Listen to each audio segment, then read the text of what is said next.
Good evening students. Online video lecture series में आप लोगों का एक बार फिर से स्वागत है। आज के इस वीडियो लेक्चर में हम लोग कंप्यूटर साइंस थर्ड ईयर के subject code 308 introduction to network security and cryptography में fifth unit internet security protocols में एक नेक्स्ट टॉपिक पढ़ेंगे, टाइम स्टाम्पिंग प्रोटोकॉल। तो टीएसपी सेट ऑफ टेक्निक्स होता है जिसके द्वारा किसी निश्चित समय में किसी इलेक्ट्रॉनिक डॉक्यूमेंट को क्रिएट या साइन किया जाता है। जो टाइम स्टैम्पिंग प्रोटोकॉल है वो एक सेट ऑफ टेक्निक्स होता है जिसके द्वारा किसी फिक्स टाइम पीरियड में किसी इलेक्ट्रॉनिक डॉक्यूमेंट को क्रिएट और साइन किया जाता है। सामान्य व्यवहार में टीएसपी सिस्टम एक ट्रस्टेड थर्ड पार्टी होता है जो कि टाइम स्टैम्पिंग अथॉरिटी का यूज करता है और जिसे निश्चित समय पर टीएसए को प्रेजेंट किया जाता है। जैसे क्लाइंट है वो मैसेज भेजता है और टाइम स्टैम्पिंग अथॉरिटी है वो निश्चित समय में क्लाइंट को एक इलेक्ट्रॉनिक डॉक्यूमेंट क्रिएट करके दे देता है। नेक्स्ट इसमें है time stamping service. Digital time stamping service किसी डिजिटल डॉक्यूमेंट के साथ टाइम स्टाम्प इश्यू करती है। इस टाइम स्टाम्प में डेटा तथा टाइम दोनों होते हैं। टाइम स्टाम्प का यूज़ किसी बाद की डेट में किया जा सकता है तथा इससे यह भी सिद्ध हो जाता है कि इलेक्ट्रॉनिक डॉक्यूमेंट का निर्माण हमें इस डेट से हुआ है। Time stamping authority.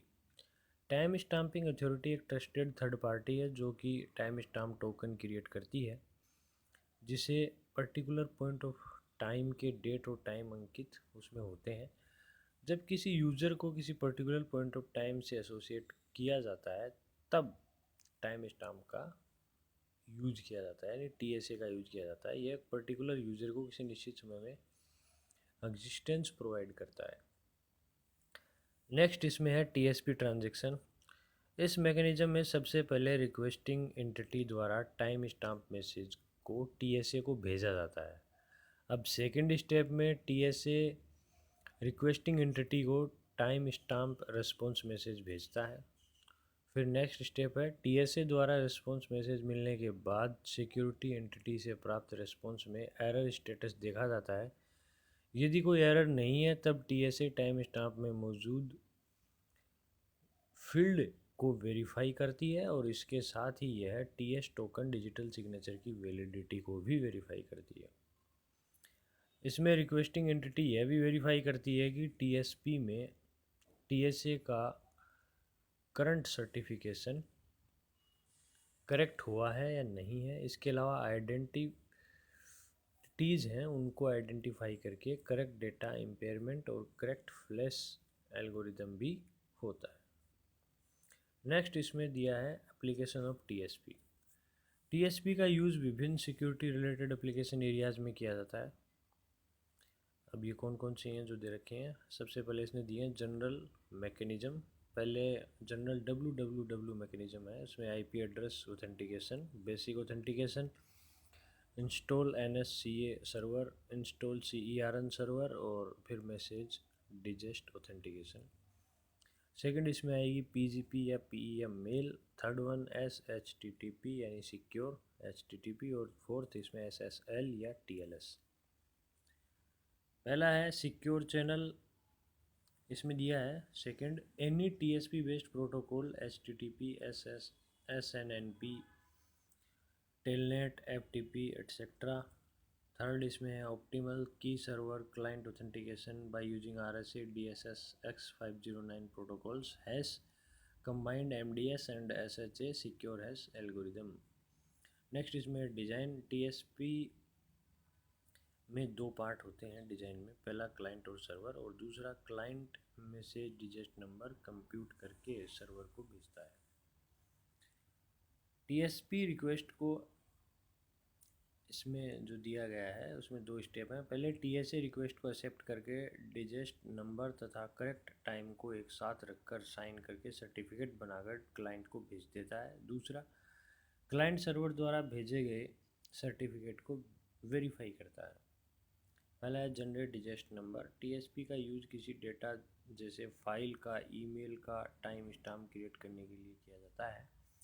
पहले स्टेप में इस फाइल का मैसेज डिजेस्ट कंप्यूट करने के लिए किया जाता है। इसके लिए कुछ डिजेस्ट एल्गोरिदम जैसे MD5, MD4, SHA, SHA, MD, C2 etcetera का यूज किया जाता है।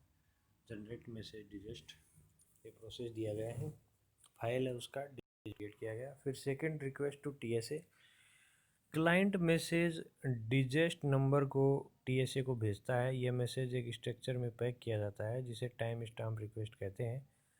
इसके निम्नलिखित पार्ट होते हैं: version number, message digital algorithm, message digest number, request for receive nonce, और सिक्स्थ इसमें है सर्टिफिकेट रिक्वेस्ट। ये दिया गया है, सर्वर को भेज दिया जाता है। फिर sign digest number, third one step, TSA sending entity द्वारा भेजे गए मैसेज डिजेस्ट नंबर को रीड करता है तथा इस डिजेस्ट नंबर के साथ डेट एंड टाइम को पुट करके क्लाइंट के लिए टाइम स्टैम्प टोकन जनरेट करता है। TSA अपनी प्राइवेट की से इस टोकन को साइन करता है। जैसे ये टाइम स्टैम्प ऐड करके मैसेज में सिग्नेचर बनाए, फिर इस सिग्नेचर को TSA जो है वो अपनी ही प्राइवेट की से साइन करता है। ये थर्ड स्टेप हो गया जिसमें आप डिजिट नंबर को साइन करते हो। फोर्थ स्टेप है send response. Server time stamp token को टाइम स्टैम्प रेस्पॉन्स मैसेज या स्ट्रक्चर में कन्वर्ट करके क्लाइंट को वापस भेज देता है। ये वापस जो टोकन है उसको वापस क्लाइंट को भेजता है। इस टाइम स्टैम्प रेस्पॉन्स मैसेज में रिक्वेस्ट का स्टेटस भी होता है। यह स्टेटस ग्रांटेड या रिफ्यूज हो सकता है तथा failure information fail info field में होती है। इसमें दिया गया है जैसे ही सिग्नेचर क्रिएट हुआ इसको टोकन के रूप में दोबारा क्लाइंट को भेजा गया है। वेरिफिकेशन, क्लाइंट द्वारा रिसीव टाइम स्टैम्प टोकन को वेरीफाई किया जाता है। अब टाइम स्टैम्प टोकन को रिसीव कर लिया क्लाइंट ने, वो इसको करेगा वेरीफाई। इसके अंतर्गत दो टाइप के वेरिफिकेशन होता है। फर्स्ट वेरिफिकेशन डिजिटल सिग्नेचर का होता है तथा सेकंड वेरिफिकेशन टाइम स्टैम्प का होता है। ये क्लाइंट साइड प्रक्रिया होती है, इस ब्लॉक डायग्राम में दर्शाया गया है। तो इसी के साथ ही ये टाइम स्टैम्प का आपका टॉपिक कंप्लीट होता है। धन्यवाद।